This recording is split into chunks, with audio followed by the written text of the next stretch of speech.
Buenas tardes. Junto con saludar a los asistentes, soy presente y el asistente a través de stream. Hoy comenzamos el ciclo de charlas de investigación con nuestra tercera presentación. Su objetivo es mostrar las investigaciones que realizarán los nuevos doctores de nuestra escuela durante los últimos 2 años, como también las investigaciones de los doctores visitantes. A continuación presentaremos al doctor Pedro Escárate, quien es doctor en Ciencias de la Ingeniería de la Universidad Católica de Chile, actualmente profesor asociado de la Universidad de Ingeniería Eléctrica e ingeniero civil de la Pontificia Universidad Católica de Valparaíso.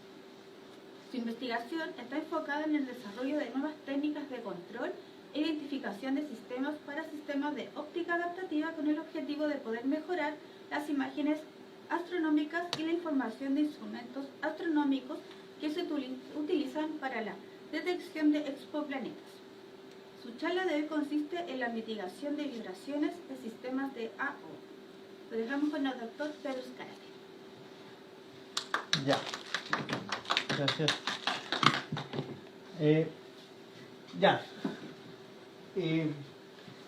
La idea del día de hoy es una charla justamente de mi trabajo de investigación que tiene que ver con la mitigación de vibraciones del sistema AO. Entonces voy a partir primero por mencionar qué son los sistemas AO, ¿ya? Entonces los sistemas AO son sistemas, por ejemplo acá vemos un telescopio que está en Arizona, en Estados Unidos, y si se fijan, bueno, está en medio de un parque nacional, está rodeado de árboles. Este telescopio en particular tiene 2 espejos que pueden actuar en modo binocular, o, es decir, pueden actuar en conjunto o cada uno por separado, son 2 sistemas paralelos. Y es muy parecido a los sistemas nuevos que vienen, por ejemplo el GMT son 5 espejos, pero este fue uno de los precursores. Hay otros que, por ejemplo, telescopios como Multimirror Telescope, que son espejos más grandes, formados por piezas más chicas, pero en particular este son 2 espejos de 8,4 metros, gigantescos, que tienen una separación de 14 metros, lo cual permite hacer una especie de telescopio muy grande, ¿ya? Uno de los más grandes que hay digamos, en el mundo. ¿Ya? ¿Cuál es la particularidad del sistema AO? El sistema AO lo que hace es que compone varias partes. Uno tiene la cámara científica, la cámara donde uno quiere sacar estas fotos bonitas del universo, los planetas. Uno tiene un sensor de frente de onda, un espejo deformable, ¿ya? Y básicamente, ¿qué es lo que pasa en esta casa? La luz que viene desde la estrella cuando entra a la atmósfera se distorsiona. ¿Por qué se distorsiona? Porque la atmósfera no es pareja, no es homogénea, por lo tanto hay diferencias en el índice de refracción de la luz, por lo tanto hace que el camino de la luz tome diferentes, se desfase de forma diferente. Acuérdense que el índice de refracción incide con la velocidad de la luz. O sea, el índice de refracción de un material tiene una directa relación con la velocidad de la luz dentro de ese material. La velocidad de la luz en el vacío tiene un valor, pero dentro de los materiales tiene un valor diferente, y ese índice es el índice de refracción. Cuando un frente de onda enfrenta a la atmósfera, el índice de refracción, que no es parejo a la atmósfera, produce estos desfases en el camino óptico de la luz que viene. Por lo tanto, la imagen se ve distorsionada. ¿Cuál es la función del espejo deformable en sensor frente de onda? Bueno, la función del Wavefront Sensor o sensor de frente de onda es poder medir esto de forma de darle la forma al espejo contraria a esto, de forma que cuando rebote quede plana. De alguna forma corregir este efecto, ¿ya? En este caso de acá, nosotros devolvemos la imagen por acá. No, me salté mucho. ¿Ya? Acá tenemos, este es el espejo principal del telescopio, y tenemos un espejo secundario, que es el espejo deformable, y después, en otra imagen vamos a ver que acá está un agujero central y por ahí pasa la luz y uno tiene diferentes instrumentos. Por lo tanto, la idea es poder corregir la luz. A ver, veamos cuál es el efecto para que me entiendan. Por ejemplo, este es el telescopio que está en Hawái. Esta foto se tomó en mayo y en junio de 1999. El efecto de la atmósfera, digamos que es parejo. Pero, fíjense, así se ve Neptuno en un rango que es el rango infrarrojo, ¿ya? Así se ve Neptuno desde ese telescopio que está en Hawái, desde la Tierra, y así se ve cuando uno aplica un sistema óptico adaptativo. Fíjense que cuando uno aplica un sistema óptico adaptativo ya deja de ser mancha y empiezan a verse franjas y se ve el contorno del planeta. Acá uno no puede distinguir mucho dónde está, se ven unas manchas blancas, pero no hay mucho detalle. ¿Ya? Veamos un ejemplo un poquito mejor. Por ejemplo, aquí vamos a hacer la comparación entre un telescopio que está en el espacio, el Hubble Space Telescope, ya que tiene un espejo de 2.4 metros de ancho, y vamos a comparar el mismo telescopio que es de 10 metros, pero son de 10 metros con segmentos hexagonales fabricados. Ya no un espejo de una pieza, sino que son múltiples espejos hexagonales que se juntan. Fíjense en la resolución, uno ya puede ver, por ejemplo en el infrarrojo, algunas franjas de Neptuno. Estas son diferentes, longitud de onda, por eso se ve diferente, pero la conclusión es que la óptica adaptativa lo que hace, si uno la aplica bien, permite obtener mejores imágenes. Fíjense, a partir de esto. ¿Qué nos permite corregir las imágenes? Tener más detalle. Al tener más detalle, nosotros podemos enfocarnos en puntos específicos, y voy a mostrar un instrumento donde es claro eso.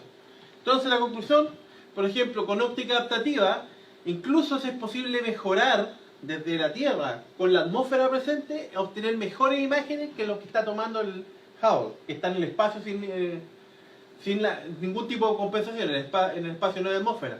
Por lo tanto, con esta técnica somos capaces de mejorar las imágenes de un telescopio en Tierra, incluso mejorándolas comparado con un telescopio en el espacio. Ahora, nuevamente, apareció un nuevo telescopio, el James Webb Space Telescope, que tiene un tamaño de espejo bastante más grande, por lo tanto toma imágenes, pero la siguiente comparación en unos años, por lo menos en una década más, la comparación va a ser entre James Webb Space Telescope y, por ejemplo, la óptica adaptativa del GMT o del Extremely Large Telescope, que los dos están en Chile. Este está en Hawái, y los dos que vienen que estoy diciendo, que son telescopios de 30 metros y casi 40 metros de diámetro del espejo principal, la comparación va a ser buena, hacer este tipo de comparación, y con óptica adaptativa probablemente vamos a tener imágenes bastante buenas, incluso tan buenas como la del James Webb.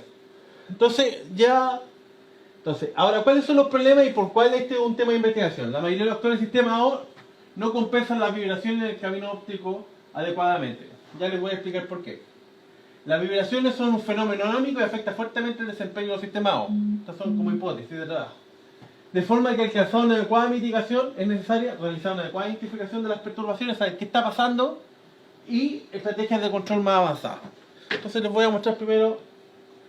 Este es uno de los instrumentos más sensibles que tiene, por ejemplo, el Large Binocular Telescope, que este es combinar la luz de los dos espejos. Miren la luz de un brazo, la luz del otro brazo, se combinan y llegan a una cámara, ¿ya? A un interferómetro. Este interferómetro es tan sensible que incluso puede detectar a una persona caminando, digamos, fuera del telescopio cuando está en operación. Se ha detectado que cualquier tipo de vibración afecta extremadamente a este tipo de instrumentos. ¿Para qué se ocupa este instrumento? Para obtener detalles, o para, por ejemplo, búsqueda de exoplanetas. ¿Ya? La búsqueda de exoplanetas no se hace directamente mirando al planeta, sino que fenómenos asociados, por ejemplo, en lo que se llama... hay diferentes técnicas que tienen que ver con observar una estrella y ver si hay patrones en esa estrella de luminosidad que cambian, o si hay variaciones en la velocidad radial, que se llama. Pero para hacer eso se necesitan instrumentos extremadamente sensibles, como este, que son el interferómetro. Pero resulta que las vibraciones molestan bastante este tipo de instrumentos, por lo tanto ya perdemos resolución para poder detectar un exoplaneta que esté muy cerca de una estrella. ¿Ya? Ahora, ojo que los exoplanetas en general están bastante cerca de la estrella, por lo tanto mientras más lejos estemos, más difícil es detectarlos. Por lo tanto, en términos de comparación, uno ve la estrella y detectar un exoplaneta que está orbitando en torno a esa estrella es muy difícil, por eso se requieren técnicas bastante sofisticadas. Veamos un poco la estructura del telescopio. Por ejemplo, acá tenemos el espejo principal, espejo secundario, un espejo terciario, y acá está todo donde están ubicados todos los instrumentos. Acá está el BTI, que es el Large Binocular Telescope Interferometer, ¿ya? Y acá están los sensores. Fíjense que tiene dos brazos. Y para hacer unas primeras mediciones de esto, fíjense que cuando se abre el telescopio, tenemos una apertura hacia allá. Lo que se hace es que en las noches, en este tipo de lugares donde se instalan los telescopios, corre mucho viento. Por lo tanto, se abre esta estructura de forma que el viento circule a través de la estructura del telescopio. Ahora, el viento y las bombas que hay por acá para algunos instrumentos hacen que esto vibre. ¿Ya? Eso es inevitable. El mismo movimiento y cosas que están asociadas a esto hace que esta estructura vibre. Y tiene modos resonantes que se fabrican estas estructuras, de alguna forma se diseña para tratar de evitar esos modos resonantes, pero de todas formas el viento y otro tipo de instrumentación que hay acá nos mete vibración. Ahora, ¿en qué se nota esa vibración? Resulta que nosotros tenemos los instrumentos que están ubicados mecánicamente acá. Por lo tanto, si hay vibraciones en los espejos, estos espejos, por ejemplo, si en estado estático, el foco de este espejo está directamente llegando acá. Es decir, llega la luz, rebota y se va hasta acá. Si hay vibraciones, el punto focal de cada uno de los brazos empieza a variar, se empieza a mover. Entonces, aun cuando las vibraciones son pequeñas, ese efecto en instrumentos como el BTI se nota mucho. Uno lo puede detectar. Entonces, lo que se hizo en este telescopio se instaló una red de sensores que están ubicados donde están estos puntos. Fíjense que X y Z, básicamente lo que están midiendo son orientaciones en el eje X, en el eje Y y en el eje Z. Para cada uno en los espejos y en la base donde están los instrumentos del telescopio. Ese sistema se llama OBMS Plus. Cuando uno analiza esto es básicamente las señales que miden los acelerómetros en tiempo. Uno las toma en tiempo y después lo que hace es uno calcula el espectro de este tipo de señales. Y por ejemplo acá tenemos para el movimiento en X y para el movimiento en Y, que se llama tilt, movimiento en X y movimiento en Y. Si se fijan, en esta zona en particular, por ejemplo, si se fijan en torno a los 10 Hz, que está acá, no son iguales. ¿Ya? Este eje significa que efectivamente hay vibraciones que se mueven en el eje X y hay vibraciones que producen vibraciones en el eje Y y que no son exactamente iguales. Y si ponemos el eje Z, se van a dar cuenta que esto no vibra solamente para un lado, sino que vibra en todas las direcciones. Ahora, ¿cuál es el problema de esto? Lo vamos a ver un poquito más adelante, pero el principal problema son que uno detecta peak, como estos que están acá, o como esta zona que está acá, en torno a los 20 Hz. Por ejemplo, en este torno, los 20 Hz era una bomba de enfriamiento de un sistema. Por lo tanto, cuando uno lo apagaba, desaparecían estos pics de acá. Se parecen mucho a estas dos zonas. Hay pics que son de sistemas que no se pueden apagar, así que hay que lidiar con eso. Ya uno no puede apagar todos los sistemas para que esto esté libre de ruido. Incluso la montaña está viva, significa que hay gente circulando dentro de la estructura del telescopio, hay vibraciones que se transmiten a través del suelo, a través de la estructura, no tan solo el viento, y el viento que no lo podemos evitar durante la noche, entonces uno tiene patrones en el cual tiene frecuencia. Entonces, fíjense en este gráfico de acá, nosotros teníamos el frente de onda distorsionado, que se llama phi, le vamos a poner phi, y ese phi nosotros vamos a decir que cuando uno lo detecta está compuesto por lo que se llama un producto que es de la atmósfera y un producto que son de todas las cosas que están vibrando dentro de la telescopio. Esto puede ser el viento, una bomba y así sucesivamente. Es una forma de modelarlo, de interpretar el sistema. Entonces, estos son acelerómetros. Alguien me puede decir, bueno, pero desde el punto de vista óptico, ¿qué vemos? Bueno, desde el punto de vista óptico, vemos cosas como esta, en el cual, por ejemplo, si tenemos acá en los 60 Hz, en los 20 Hz también se nota una cosa, pero en los 60 Hz aparece algo. Que esto claramente, por ejemplo, acá tenemos el brazo izquierdo y el brazo derecho. ¿Ya? El telescopio fue construido por uno italiano, por eso es Essex, de sinistra, and destra. ¿Ya? Entonces, lo que representa la parte de arriba es el movimiento del eje X, movimiento del eje Y. Entonces tenemos dos brazos del telescopio que están vibrando, vibran de forma diferente. Entonces el interferómetro, fíjense que no está enfrentado a una situación que es muy fácil. Pero aquí sabemos efectivamente que hay, por ejemplo, en torno a 60 Hz, en ambos ejes hay cosas que tienen una energía importante, ¿ya? y que representan básicamente, esos 60 Hz representan bombas. Bombas de circulación, y hay otros pics que pueden ser producto del viento y esas cosas no las puedo evitar. Y estas bombas tampoco se pueden apagar porque son cruciales para el enfriamiento de las cámaras. Entonces, o apagamos las bombas y dejamos de usar las cámaras, pero no nos serviría de nada el telescopio, o prendemos las bombas y realmente tratamos de sacar imágenes. ¿Qué hacen los actuales sistemas de opticaptaría? Bueno, tienen un sistema de control que filtra todo, ¿ya? Ahora, hay cosas que se empiezan a pasar, cosas de este estilo, ¿ya? Ahora, ¿cuál es el efecto en la imagen? Bueno, en la imagen queda clarito el efecto, fíjense. Si uno toma, ¿cuál es el efecto de la imagen? Es decir, ¿a qué frecuencia se produce la mayor distorsión de esta imagen? Fíjense que en torno a los 60 Hz hay un tremendo salto. ¿Qué significa este salto? Este salto significa el jitter. ¿Qué es el jitter? Es básicamente el efecto en el cual se mueve el punto focal del telescopio, producto solamente de lo que estamos viendo.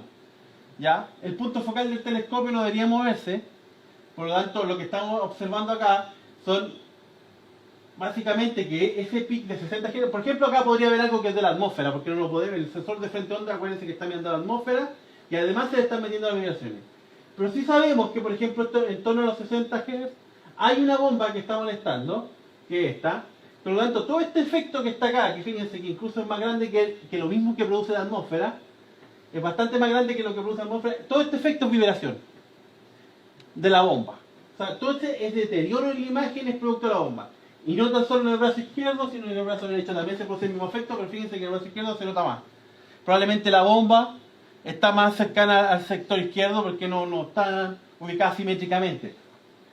¿Ya? Entonces tenemos un problemita ahí. ¿Cuál es el siguiente problema? Yo les dije que las vibraciones son un fenómeno dinámico.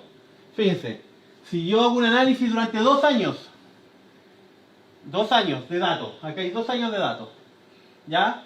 Se fijan que lo que uno esperaría si las vibraciones fueran siempre iguales, en que tendríamos un color rojo, por ejemplo, en torno a los 60 Hz, por ejemplo aquí, rojo, rojo, rojo, rojo, rojo, y del mismo tonalidad. Pero se fijan que si nosotros mostramos, hay cambios de tonalidad, eso significa que incluso hay días donde no hay rojo, eso significa que hay días donde están presentes las vibraciones, hay días donde tienen más efecto, donde tienen menos efecto las vibraciones.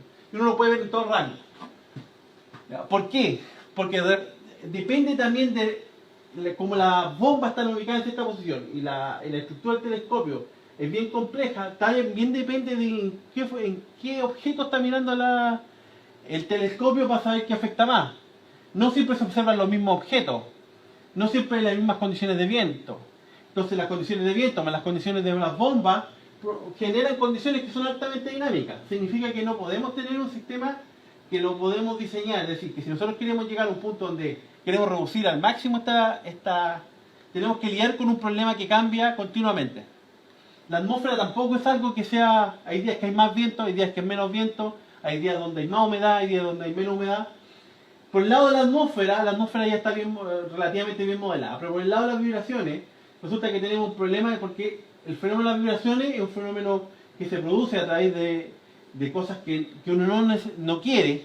El viento induce vibraciones dentro de la estructura, las bombas inducen vibraciones dentro de la estructura, y que son efectos indeseados, pero de alguna forma cambian el camino óptico, y el sistema está pensando en que viene de la atmósfera ese fenómeno, pero en realidad viene de las bombas o del viento, que produce vibraciones en la estructura. Entonces son un fenómeno altamente dinámico.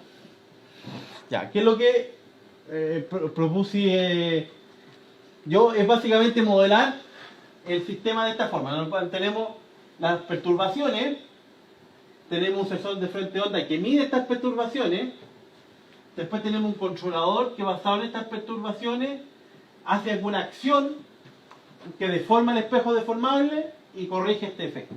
¿Ya? Es un lazo control. Y dentro de estas perturbaciones, fíjense que vamos a tener la atmósfera y todas las fuentes de vibración posibles.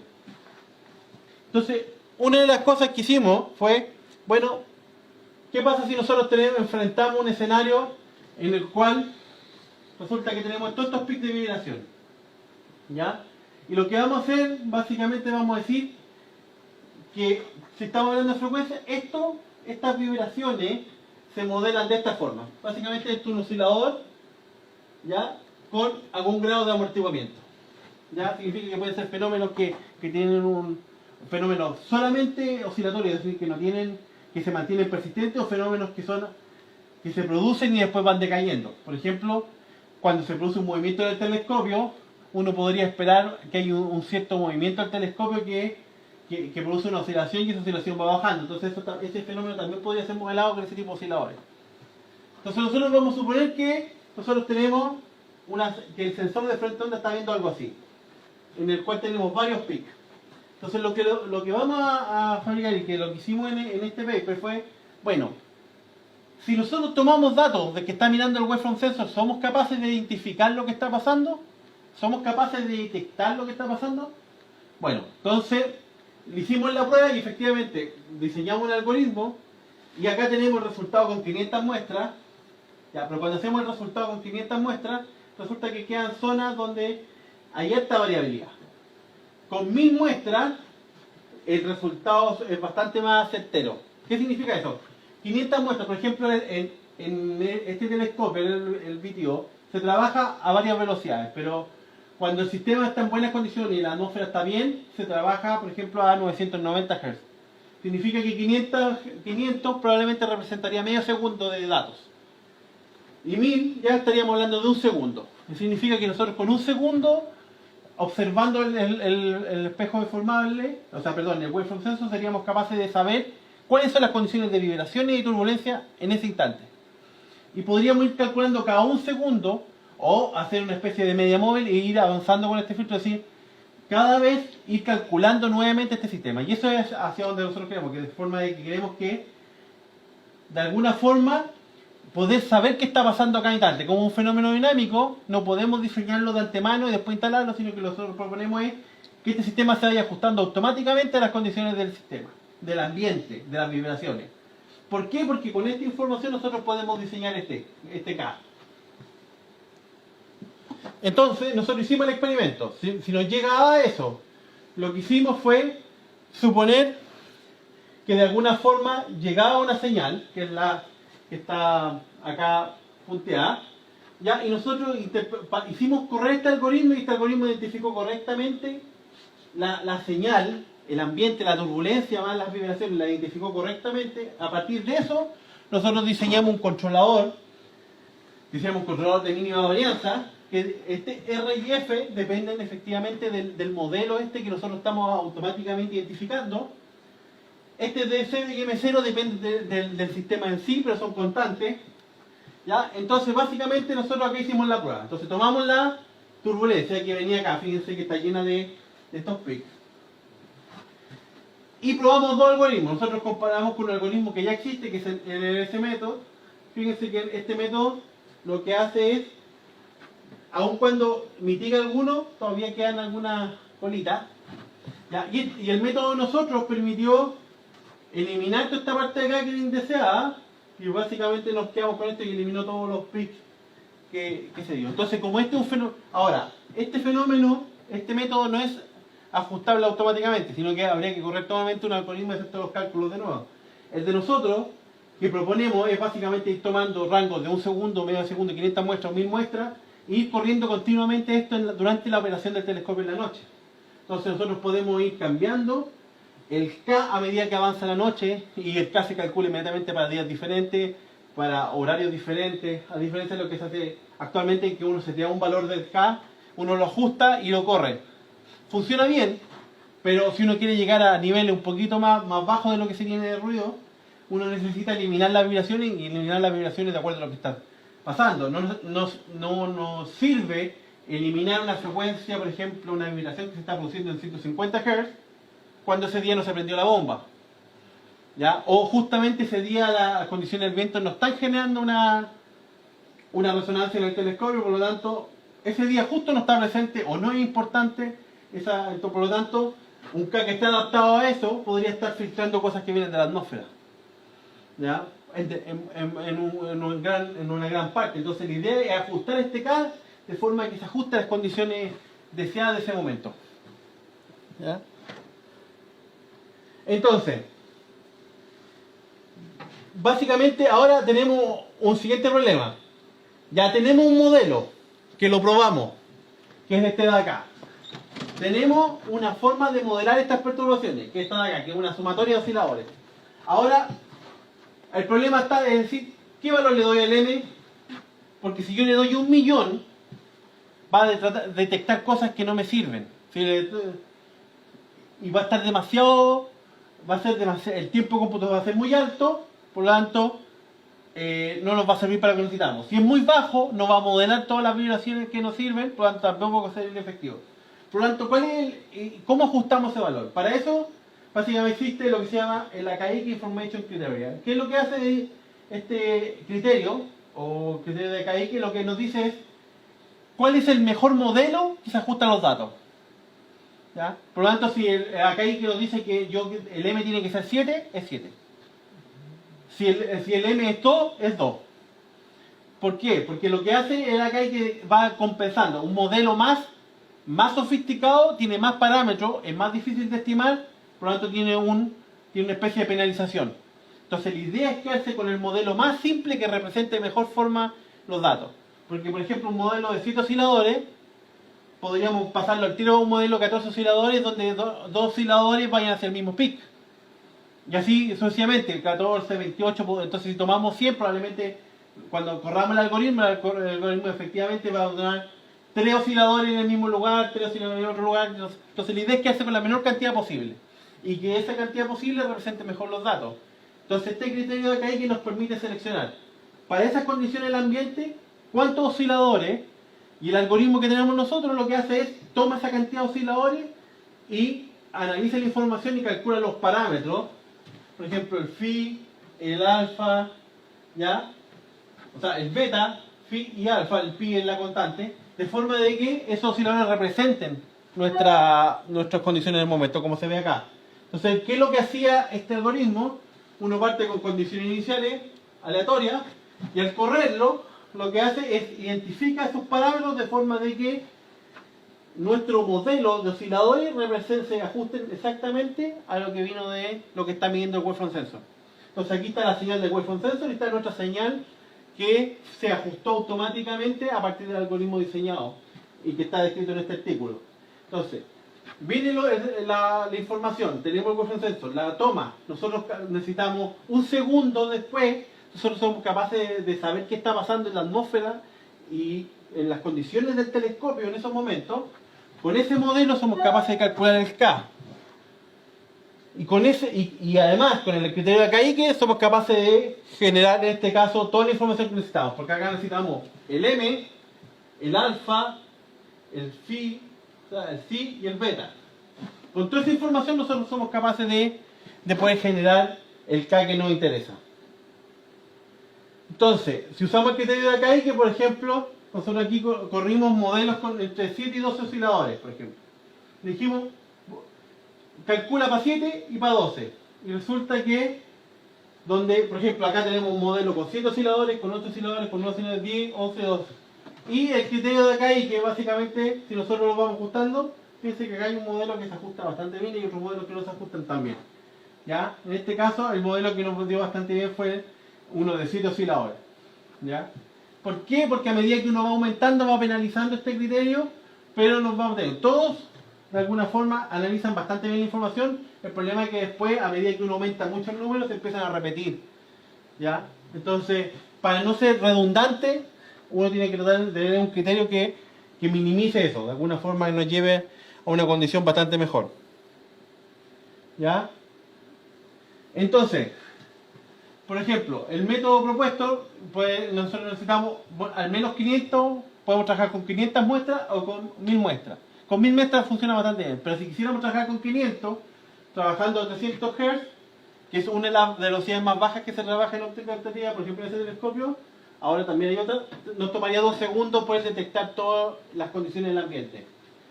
Y después con 2 segundos también llegamos a la misma condición y podemos corregir. Entonces, necesitamos los primeros 2 segundos, no podríamos calcular el K, podríamos partir con un K fijo, tomamos los primeros 2 segundos y a partir del segundo 2 en adelante ya podemos actualizar nuestro K a cada instante. Podremos ir corriendo esto en forma paralela, de forma que llegan los datos, se calcula el K, Se calculan las condiciones y las vamos actualizando. Esa es la idea, correr esto en forma online, de forma que el algoritmo a cada instante nos permita ir actualizando el K y de forma discada se vaya actualizando toda esta cosa. Ahora, hoy en día los computadores son bastante rápidos, los telescopios trabajan a 1 kHz, por lo tanto, existen sistemas computacionales capaces de resolver este algoritmo, y este algoritmo lo tratamos de hacer lo más óptimo posible, de forma de que necesite la menor cantidad de tiempo en ejecución. Ahora, con la tecnología que hoy en día, la capacidad de cómputo que hoy en día, es perfectamente factible hacer esto, es decir, ir resolviendo todas estas cosas de forma paralela. Porque uno puede tener un computador dedicado solamente al cálculo del controlador y un computador dedicado al control del loop principal. Y básicamente la comunicación es dos, es que vamos actualizando el K a cada instante. Entonces se puede tener esos dos computadores y de hecho el telescopio trabaja así. Hay muchos computadores y hoy están conectados en red. Un computador está dedicado al sensor de frontón del lado izquierdo, otro computador está conectado al sensor de frontón del lado derecho. Y de alguna forma tenemos varios sistemas que están corriendo en forma simultánea. Entonces perfectamente podemos agregar una tercera unidad que lo que hace es que se comunique con el resto, adquiere información y la utilice para hacer cálculos de forma separada. Así que no estamos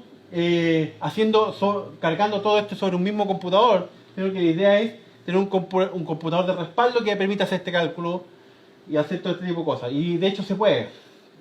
¿Ya? No, consulta. ¿Sí?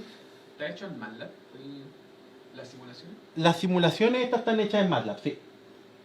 Sí. Ahora, la gracia es que están en MATLAB es que hicimos varias simulaciones. Una están hechas en MATLAB, las que presentamos acá en este artículo están hechas en MATLAB.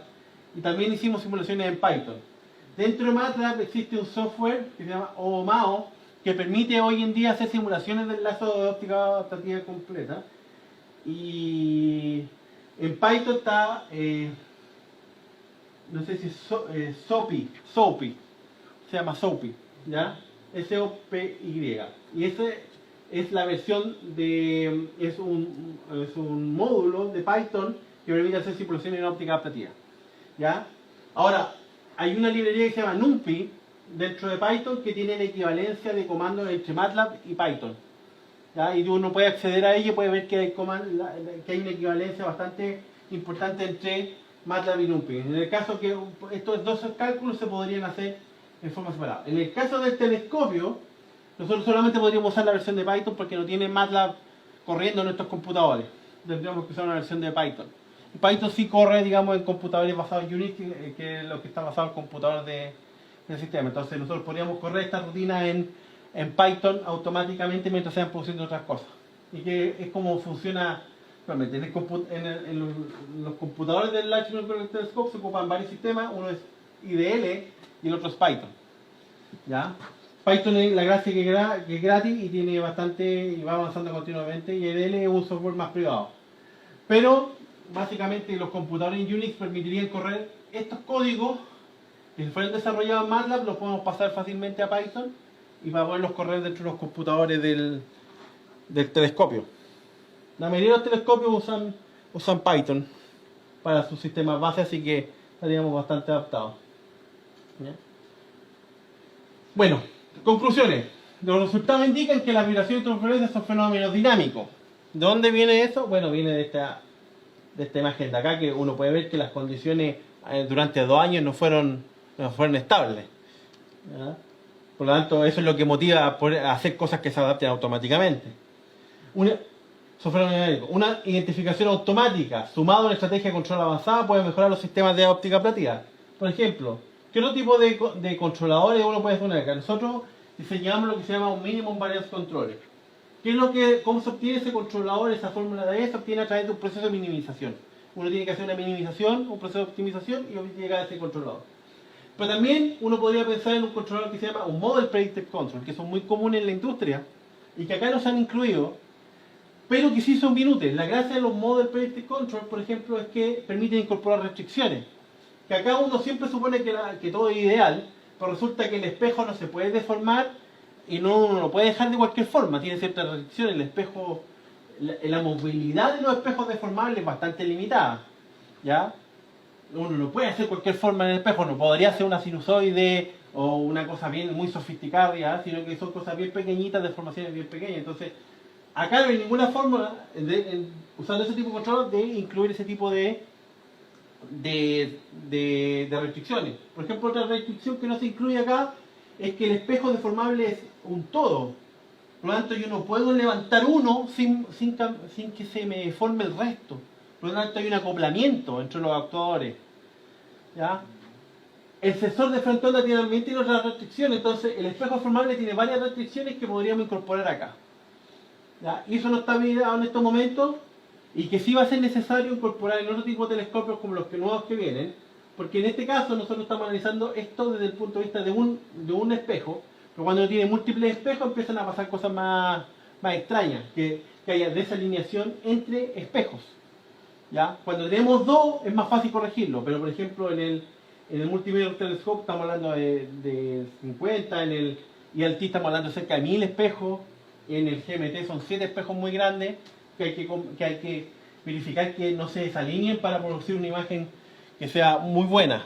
Porque la idea de agrandar el tamaño del espejo tiene dos cosas. ¿Por qué se hacen tan grandes los telescopios? Voy a volver a esta imagen. ¿Por qué se hacen tan grandes? Porque mientras más grande hay más área para recolectar luz. Mientras más grande, como hay más área para recolectar luz, uno puede detectar objetos que sean bastante más tenues. Y eso implica directamente con objetos que están más lejos. ¿Ya? Mientras más grande el telescopio, objetos más lejanos. Prácticamente, es casi una... O objetos que estén por detrás de otras cosas, digamos, que su luz ha sido absorbida bastante. También agrandar el telescopio tiene un efecto que, como es más grande el telescopio, uno puede observar más resolución. Es decir, uno puede distinguir objetos, la capacidad de distinguir objetos que estén cercanos. Entonces uno, por ejemplo, dos objetos que muchas veces que se pensaban que eran uno solo, por ejemplo, la primera vez que se hizo, hay todo un capítulo de astronomía donde se estudian las estrellas binarias. Primero se estudiaban las estrellas pensando que era una sola, los parámetros no cuadraban, y resulta cuando se mejoraban y se agrandaban los telescopios se dieron cuenta que eran dos estrellas que orbitaban en torno a ellas, ¿ya? Que se llaman sistemas binarios. Y se pensaba antiguamente que no se podían dar en la práctica, pero sí se dan en la práctica. Son sistemas bien complejos, donde hay dos estrellas que orbitan entre ellas, y tienen un centro de gravedad común, y hay planetas, exoplanetas girando en torno a ellas. Y se producen dinámicas celestes bien complicadas, pero que se dan en forma natural. Entonces, la capacidad de poder distinguir dos objetos es lo que nos da el tamaño del espejo. Por ejemplo, cuando uno traslada, los telescopios funcionan en el rango óptico, pero hay otro tipo de telescopios que se llaman radiotelescopios que funcionan en rangos diferentes, y de esos tenemos también en Chile uno que se llama ALMA, que es un Large Array. Cuando estamos hablando de ahí, básicamente acá nosotros podríamos decir, por ejemplo, que tenemos un telescopio, si están separados 14, por ejemplo, un telescopio como de 28 metros, que tiene una capacidad que tiene todo tapado, por decirlo. Imagínense como un gran espejo en el cual hay mucha luz que se pierde. ¿Ya? Eso hace como que podría ser, si esto funcionara en conjunto bien y alineado, uno podría tener la capacidad de observar objetos, la misma capacidad que tiene un telescopio de 28 metros para mirar objetos, la misma resolución. Más grande, hoy en día es muy difícil, por eso es que vienen varios proyectos. Uno se llama el TMT, que es un telescopio cuyo espejo principal tiene 30 metros, el TMT, el GMT, que va a estar en Chile, cerca de La Serena, que va a estar cerca de 30 metros también. El TMT iba a estar originalmente en Hawái, ahora parece que va a estar en las Islas Canarias. Y el ILT, que va a estar también cerca de Antofagasta, y ese es casi de 40 metros de ancho. Eso significa que va a poder ver objetos más lejanos y va a poder distinguir mejor los detalles del objeto. ¿Qué es lo que se busca con esos telescopios? Poder distinguir la atmósfera. ¿Ya? Cuando uno ve este tipo de imágenes de acá, esto es Neptuno, ¿ya? Pero cuando si esto fuera un planeta rocoso, la atmósfera sería una pequeña porción de esto, ¿ya? Piensen que la Tierra tiene 6.500 kilómetros más o menos de radio, ¿sí? Y la atmósfera 120 kilómetros. Estamos hablando de ese tipo de proporciones. 6.000 y tantos contra 120. Entonces, la porción de la atmósfera es muy pequeña en comparación con un planeta. Entonces, ¿cuál es la gracia? Poder detectar el exoplaneta. Y la segunda fase es, con telescopios más grandes, poder caracterizar la atmósfera del planeta. ¿Cuál es la gracia de poder caracterizar la atmósfera del planeta? Poder detectar si hay rango de material orgánico, compuestos que solamente se producen por actividad orgánica. Por ejemplo, encontrar clorofila. Si encontramos clorofila, a través de... en la atmósfera de un planeta significa que hay plantas. ¿Ya? Que hay gases, por ejemplo, que se detectan solamente cuando hay actividad biológica. Hace poco se detectó un gas en la nube de Venus que solamente se produce por actividad biológica, pero básicamente lo que dice la NASA es que en realidad es un problema de los sensores, un fallo de los sensores que detectó una longitud de ondas que no corresponde. Pero si uno detecta ese tipo y está completamente seguro, resulta que es un indicio para detectar posibles exoplanetas que tengan la capacidad de albergar vida, ¿ya? Y segundo, que pueden tener plantas. Ya, de ahí a saltar a otro, aunque haya gente, ese otro salto que es muy sofisticado todavía, pero ser capaz de poder detectar y caracterizar la atmósfera de los planetas, por ejemplo, podría permitir mandar por ejemplo, una expedición. ¿Ya? El planeta más cercano está a 4 años luz. Con la tecnología actual y poniéndole mucho empeño y haciendo sistemas bien complicados, asumiendo que podemos hacer varias órbitas alrededor del Sol, podríamos alcanzar velocidades que nos permitirían llegar en 20 años a la estrella más cercana. Ahora, es un viaje que no se puede hacer con gente, sino que podríamos mandar una sonda que se demora 20 años hasta Alpha Centauri, ¿ya? Por lo tanto, tendríamos que tomarnos 24 años, o sea, la mandamos, se demora 20 años en llegar, ¿ya? Y en 4 años después de que llegó, recibiríamos la primera imagen. Entonces, son 25 años de vida de una misión espacial, ¿ya? Que se ha pensado, pero todavía se encuentra muy inviable porque 25 años es un periodo muy largo, ¿ya?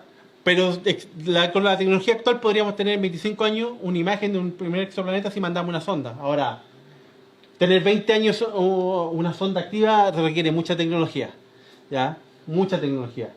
Porque estamos hablando de una distancia muy grande y a partir de cierta distancia ya perdemos el control de ese tipo de sonda. La sonda se tiene que manejar de forma sola. Al Sol hay 8 minutos de delay, ¿ya? Y a Marte ya hay más. Y a Júpiter hay más delay. A la salida del sistema solar ya tenemos un delay que no nos permite establecer un control sobre esa sonda, sino que solamente podemos recibir información y mandar pequeños mensajes, pequeños cambios de dirección, como pasa con la sonda Voyager, que solamente recibimos información, básicamente. Pero sí se podría hacer. Ahora, para mandar una sonda y para gastar ese esfuerzo, lo que necesitamos es poder caracterizar. Y para poder caracterizar la atmósfera de un planeta necesitamos que efectivamente esto vibre muy poco. Es decir, que lo que estemos mirando sea efectivamente lo que estamos tratando de mirar, ¿ya? Y que no se nos mezcle otra cosa. Es decir, estamos caracterizando la atmósfera de un planeta que es una porción ínfima de un exoplaneta y es bastante más chico que una estrella. Entonces, para poder caracterizar la atmósfera de nuestro planeta necesitamos cosas bastante más sofisticadas. Esto es, por ejemplo, un interferómetro que se podría utilizar para ese tipo de cosas, pero requiere que el nivel de vibraciones baje bastante. En este caso, este sistema, a pesar de tener ya un sistema corrector que corrige el modo TIR-TIR, que son las vibraciones del modo XY, se produce y podemos ser capaces de detectar ese tipo de cosas indeseables. Así que todavía se puede seguir trabajando y mejorando y todavía hay trabajo por hacer y hay temas de memoria y tesis disponibles para quien quiera comunicarse conmigo. Les puedo dar algunos temas de memoria o temas de tesis para poder trabajar en estos temas y que si se fijan estos temas se trabajan bastante en colaboración porque todos estos resultados y todo esto se hizo en colaboración con la gente que trabaja en este telescopio en Estados Unidos. Y hay alumnos metidos también entre medio, ¿ya? Así que gracias por la atención. ¿Alguna pregunta? Ya, entonces estaríamos. Ya. Muchas gracias, profesor. Muchas gracias por asistir a todos. Ahora justo llegó una consulta aquí en el Perfecto, a ver. en Instagram. ¿La señal va corrigiendo en tiempo real o es un post-procesamiento que se hace offline? Actualmente para este artículo el cálculo fue hecho offline, ya después, pero la idea, el objetivo de esta investigación es que se haga en forma online, o sea, en tiempo real, que a medida que está en operación el telescopio se hagan todos estos cálculos en un sistema paralelo y el sistema de control se vaya alimentando este computador y forma que se vaya corrigiendo en tiempo real cuando se está operando, cuando se están observando estrellas.